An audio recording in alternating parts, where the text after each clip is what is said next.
For action-packed, combative strategery, check out our analysis at MMALockup.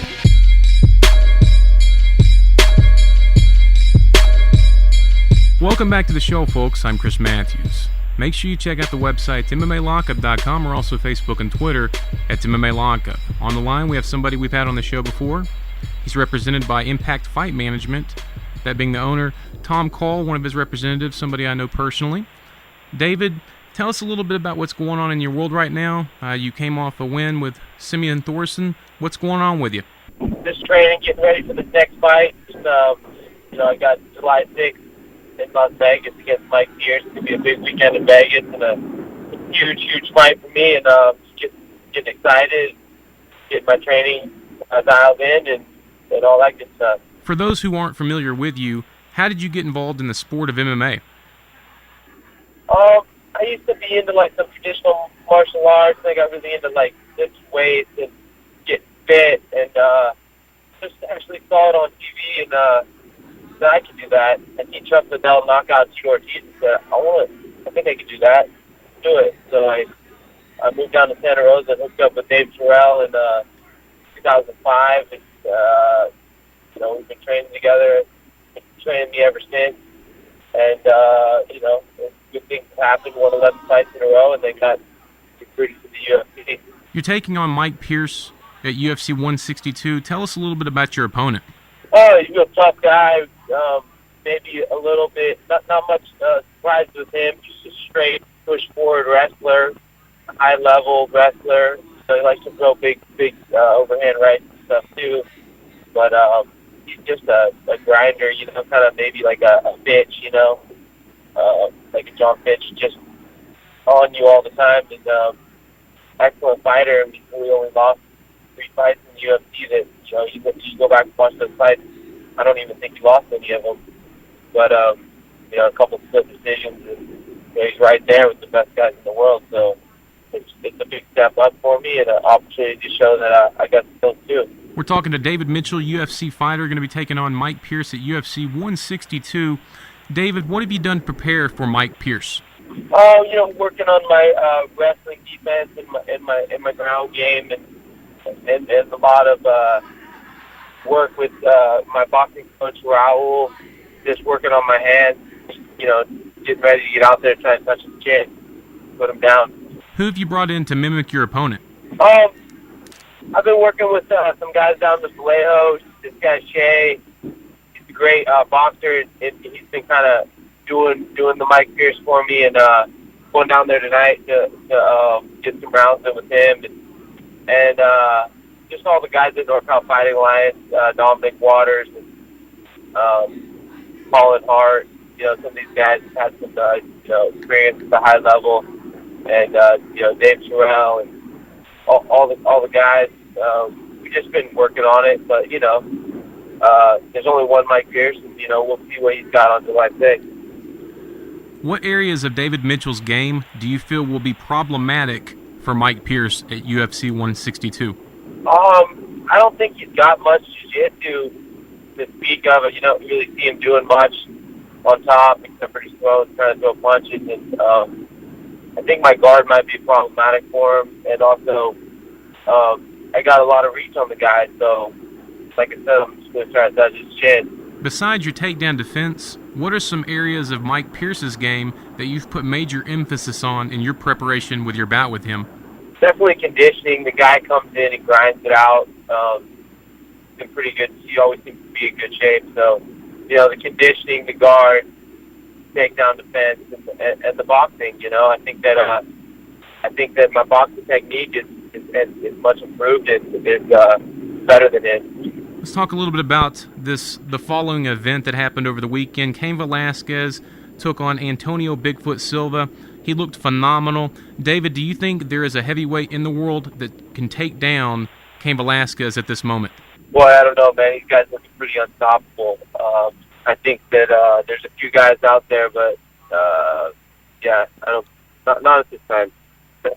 Junior Dos Santos, he knocked out Mark Hunt. He came on the show last week, said that's exactly what he was going to do. How big do you think this win is for Sagano? Oh, it's awesome. I mean, I'm a huge Mark Hunt fan. You know, just to see a guy like that, it's, you know, not your typical fighter. You know, he's shorter, and you know, I'm always rooting for him. And I thought he put in a hell of a tough fight.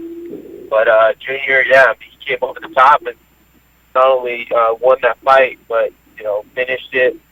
And I got a lot of respect for that guy, so I can't wait to see part 3. Something else in the news, Gerard Mousasi has talked about going down to middleweight. How well do you think he would do in the middleweight division if he was to, in fact, drop down in weight? I think it's ridiculous that he hasn't already. I mean, you guys clearly a middleweight when you look at him. He's going to be a good fighter. I think, you know, he kind of takes things a little slow, and at this level, I don't know if that's going to fly, but he's going to be a big middleweight. He can, you know, get it dialed in and get the weight cut clean. It'll be a force to be reckoned with. Speaking of somebody that people have speculated if they would drop down in weight, Mauricio Shogun Hua takes on Antonio Lil Nog Nogueira. Who do you like in this bout and why?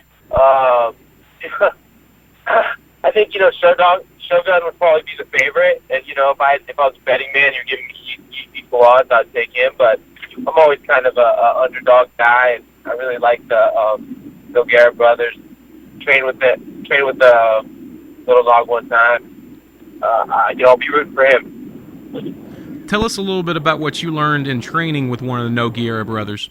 Oh, man. Just, you got to get that front headlock. Munoz was there, too, and Munoz kept hitting him with the front headlock. He didn't know it hit him. And I was upset that I didn't do the same, but I don't have that I'm more a guard guy, you know. So I learned to snap the guy down and work on that wrestling and get that front headlock, you know, is a really effective move. And so I think that's what I took away from not only training with Little Nog, because, you know, we were battling back and forth for like 5 minutes, and then he like kind of stopped for a second and looked at who is this guy, you know? And so it was really fun like that. And then Munoz got in there and he was snapping him down with the front headlock. So I've been working on that move ever since. We're going to stay with some more fight picks. Staying with Black House, Jose Aldo takes on Anthony Showtime Pettis. Who do you like and why? Ooh, Pettis fought on that last part with me. Obviously a great fighter, but I don't know. Aldo's kind of unstoppable right now. I'd have to take Aldo. If Anthony Showtime Pettis somehow defeats Jose Aldo, do you think that makes Anthony Showtime Pettis a top 10 pound-for-pound fighter in the world? Absolutely. Maybe top 5. I mean, he already beat Benson Henderson. I'm kind of surprised he didn't stick around and try to get, you know, stick around at 55 and try to get that fight, but each their own. Yeah, I would put him right up there. Anderson Spider Silva versus Chris Weidman. I don't know that much about Weidman, but I know that Anderson Silva is, in my opinion, the best fighter in the world, and I think he'll win that fight. Fabricio Verdum taking on Antonio Big Nog Nogueira. Man, that's a tough one. These very similar kind of guys, you know, both tough Brazilians, and I'll take Big Nog. Alistair Overeem taking on Travis Brown. I got to go with Overeem. I think he learned from that last fight. You know, when you get to this level, you got to come out firing in the UFC, and you know, I think he'll do that. One more fight: Rashad Evans taking on Dan Henderson. It's a 50-50 coin toss right there, but I'll be pulling for Dan Henderson, and I would actually, I think Dan Henderson will win. Rashad hasn't shown. It's not the same Rashad as it used to be. Maybe if he gets that fire back, you know, he can go on another run. But right now, Dan Henderson, I'd like to see him with one last hurrah.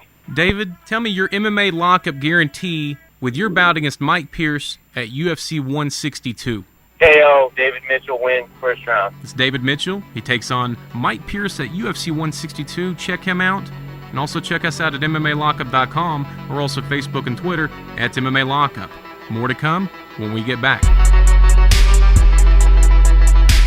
For more ball-busting commentary, MMA Lockup.